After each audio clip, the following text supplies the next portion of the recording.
আমি আপনাদের সামনে তখন পর্যন্ত নবীদের মুজিজার কথা আলোচনা করছি। এখন আমি নবীর সাহাবীদের কারামতের কথা আলোচনা করব। আল্লাহ পাক নবীদেরকে মুজিজা দিয়েছিলেন, নবীর সাহাবীদেরকে, আল্লাহর ওলি যারা, তাদেরকে আল্লাহ তাআলা কারামত প্রদান করেছেন। সুবহানাল্লাহি ওয়া বিহামদিহি। আমার ভাইরা, আল্লাহর নবীর সাহাবী হযরতে আলী রাদিয়াল্লাহু তাআলা আনহু, আলী রাদিয়াল্লাহু তাআলা আনহু খায়বারের যুদ্ধে কাবুস দুর্গের যে প্রধান ফটক আছে, গেট আছে, ওইটাকে ঢাল বানিয়ে যুদ্ধ করেছেন। আল্লাহু আকবার। এটা কি আপনি সাধারণ মনে করেন? 40 দিন একাধারে যুদ্ধ চলছে, 40 দিনের মধ্যে তাদের প্রধান ফটক এটাকে খোলা সম্ভব হয় নাই, যুদ্ধ হয় নাই। আমার ভাইরা, 40 দিনের দিন রাসূল সাল্লাল্লাহু আলাইহি ওয়াসাল্লাম রাত্রিবেলায় সাহাবায়ে কেরামদেরকে নিয়ে বলতেছেন, কালকে সকালে আমি এমন এক ব্যক্তির হাতে ঝান্ডা তুলে দেব, পতাকা তুলে দেব, কালকে বিজয় অবশ্যম্ভাবী হবেই হবে ইনশাআল্লাহ। আমার ভাইরা, সকালবেলা ফজর নামাজের পরে আলী রাদিয়াল্লাহু তাআলা আনহুকে ডাক দিয়েছেন। আলী রাদিয়াল্লাহু আনহুর চোখে তখন সমস্যা, একটু অসুস্থ ছিল, তারপরেও তিনি সামনে এসে বসছেন। আর আল্লাহ রাসূল সাল্লাল্লাহু আলাইহি ওয়াসাল্লাম তার হাতে পতাকা উঠিয়ে দিয়েছেন। আলী রাদিয়াল্লাহু তাআলা আনহু বীর বাহাদুরের মতো যুদ্ধে নেমে পড়েছে। আর ওই কাবুস দুর্গের প্রধান গেট ধরে যখন আল্লাহু আকবার বলে টান দিয়েছে, সাথে সাথে ভেঙ্গে সেটা আলী রাদিয়াল্লাহু তাআলা আনহুর হাতে চলে আসছে। আল্লাহু আকবার। আলী রাদিয়াল্লাহু তাআলা সেই প্রধান ফটক হাতে নিয়ে যুদ্ধ পরিচালনা করেছেন, সেটাকে ডাল হিসেবে ব্যবহার করেছেন। আল্লাহু আকবার।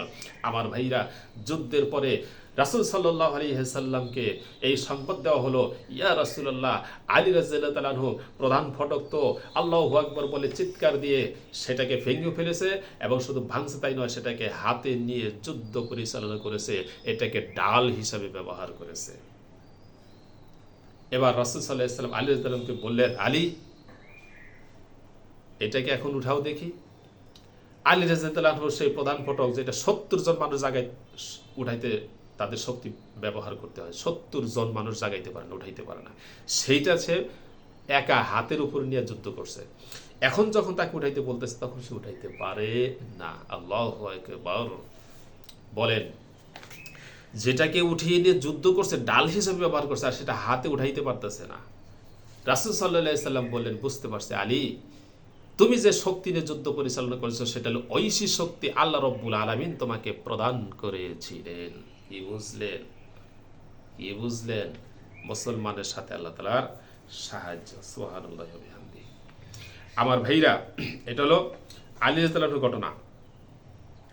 রাসূল সাল্লাল্লাহু আলাইহি সাল্লামের একদল সাহাবী, তারা দিনের দাওয়াত দেওয়ার জন্য একদিকে যাইতেছে, যাইতে যাইতে সামনে সাগর পড়ছে।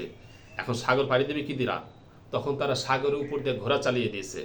সাগরের উপর দিয়ে তাদের ঘোড়া সাগর পাড়ি হয়ে চলে গেছে, কিন্তু তাদের ঘোড়ার পায়ের খুর পর্যন্ত ভিজে নাই।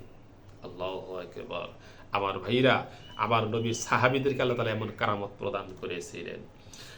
জঙ্গলে গেছে, আফ্রিকার জঙ্গলের মধ্যে, সেখানে জঙ্গলের পাশে গিয়ে নবীর সাহাবীগণ জঙ্গলের হায়াওয়ান জানোয়ারগুলোকে ডাক দিয়েছে, হে জঙ্গলে হিংস্র জানোয়ার, আমরা নবীর সাহাবী, আমরা আজকে এখানে রাত্রি যাপন করব, তোমরা আমাদের জন্য জঙ্গল খালি করে দাও। আমার ভাইয়া, সাপ বিচ্ছু থেকে শুরু করে বাঘ ভাল্লুক হিংস্র জানোয়ার সকলের আন্ডা বাচ্চা নিয়ে মুখে করে নিয়ে তারা এলাকা ছেড়ে দিয়েছে মুসলমানের জন্য। আল্লাহু আকবার। আমার ভাইরা, তামিমে দারি রাদিয়াল্লাহু তাআলা আনহু, তিনি আগুনকে, পাহাড়ের উপর থেকে আগুন নেমে আসছে, সব কিছু জ্বালিয়ে ছাই করে দিতেছে। আমার ভাইরা, মানুষ বসবাস করতে পারতেছে না। তামিমে দারি, আল্লাহ রাসূলের সাহাবী, আগুনকে পিটানো শুরু করছে, লাঠি দ্বারা আগুনকে পিটিয়ে গর্তের ভিতরে ঢুকে এসেছে। সেই যেহেতু গর্তের ভিতরে ঢুকছে, আর আগুন বের হয় নাই। সুবহানাল্লাহি ওয়া বিহামদিহি। আমার ভাইরা, নীল নদ, আগে প্রতি বছর একজন করে যুবতী নারীকে সেখানে বলি দেওয়া লাগতো, তা না হলে নীল নদে পানি প্রবাহিত হতো না। যখন মুসলমান শাসন করা শুরু করছে, এখন যদি নীল নদে বলি দেওয়া লাগে, তাহলে আর মুসলমানদের ইজ্জত থাকে কোথায়? আমার ভাইরা, মুসলমানের যে গভর্নর ছিল, উনি হযরত ওমর রাদিয়াল্লাহু তাআলা আনহুর কাছে চিঠি লিখছেন যে এই ঘটনা। ওমর রাদিয়াল্লাহু তাআলা আনহু একটি চিঠি লিখে নীল নদের কাছে পাঠিয়ে দিয়েছেন। গভর্নরের কাছে পাঠাইছেন নীল নদে ছেড়ে দেওয়ার জন্য। চিঠির ভিতরে লিখে দিয়েছেন, নীল নদ তুমি যদি নিজে থেকে প্রবাহিত হও, তোমার মতো নদীর আমাদের প্রয়োজন নাই। আর যদি তুমি আল্লাহ তাআলার হুকুমে প্রবাহিত হও, চিঠি পাওয়া মাত্র প্রবাহিত হবে। আমার ভাইরা, নীল নদের মধ্যে চিঠি ছাড়ার সাথে সাথে 14 ফিট উঁচা হয়ে পানি আসা শুরু হয়ে গেছে। সুবহানাল্লাহি ওয়া বিহামদিহি। আমার ভাইরা, এগুলো নবীর সাহাবীদের কারামত। হযরত ওমর রাদিয়াল্লাহু তাআলা আনহু মসজিদের নববীতে খুতবা প্রদান করতেছেন, আর সেখান থেকে বলতেছেন, ইয়া সারিয়াল জাবাল, হে সারিয়া পাহাড়ের দিকে লক্ষ্য রাখো। আমার ভাইরা, সারিয়া ছিল যুদ্ধের ময়দানে মদিনা থেকে 1000 মাইল, 1000 কিলো দূরে। সুবহানাল্লাহি ওয়া বিহামদিহি। 1000 কিলো দূরে ওমর রাদিয়াল্লাহু তাআলা আনহু মদিনার মসজিদের মেম্বার থেকে তাকে ডিরেকশন দিতেছে, ইয়া সারিয়াল জাবাল। কি বুঝলেন? এগুলা আল্লাহর নবীর সাহাবীদের কারামত। এগুলো তো নবীর সাহাবীদের কারামত, শুধু নবীর সাহাবীদের নয়, আল্লাহর ওলি যারা হয়েছেন যুগে যুগে, নবীর যারা অনুসারী, এদেরকেও আল্লাহ পাক অসংখ্য পরিমাণে কারামত দিয়েছেন।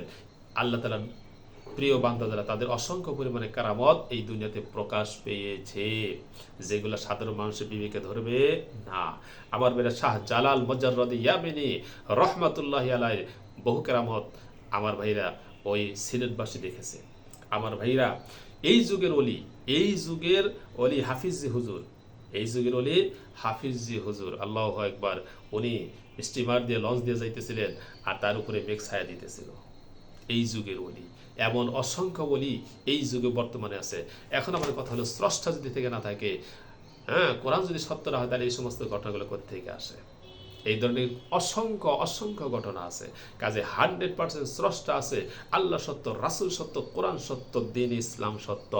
মানলে মানো, না মানলে নিজের পায়ে নিজে কুড়া মারলা। মানলে তোমার কপাল খুলবে, না মানলে তোমার কপাল পুড়বে। আমার কিছু করার নাই। আমি সত্য তোমাদের সামনে প্রকাশ করে দিয়েছি। আমি আমার সমস্ত ভাইদেরকে বলবো যে আলোচনাগুলো প্রচুর পরিমাণে আপনারা নিজেরাও দেখবেন, প্রতিটি আলোচনা শুনবেন, আর বিশ্বের প্রতিটি মানুষ যাতে শুনতে পারে, এই জন্য আপনারা প্রচুর পরিমাণে আলোচনাকে শেয়ার করে দিয়ে বিশ্ববাসীকে শোনার সুযোগ করে দেন। আজকে নাস্তিক মোরতাদগণ মুসলমানদের ঈমান নিয়ে ছিনিমিনি খেলতেছে, আর মুসলমানগণ অসংখ্য পরিমাণের মুসলমান আজকে নাস্তিক মোরতাদদের এই কথাগুলোকে তারা সমর্থন করতেছে, নাস্তিক মোরতাদ হয়ে যেতেছে। তাদের কাছে 100% প্রমাণ উপস্থাপন না করার কারণে, এই কারণে এই প্রমাণগুলো 100% যৌক্তিক, এগুলাকে নাস্তিক তো দূরের কথা, কোন নাস্তিকের বাবা এই সমস্ত প্রমাণগুলোকে অস্বীকার করতে পারবে না।